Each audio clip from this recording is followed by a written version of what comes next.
सर्वांना सप्रेम जय भीम.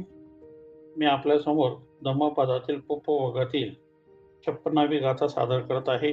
ती गाथा अशी: अपमतो अयं गंधो यो अयं तगरचंदनम यो च शीलवंतं गंधो वाती देवेषु उत्तमो.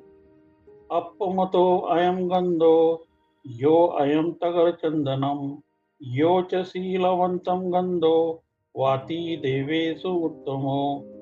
आपण याचा शब्दार्थ पाहूया. अपमतो म्हणजे सीमित, लिमिटेड.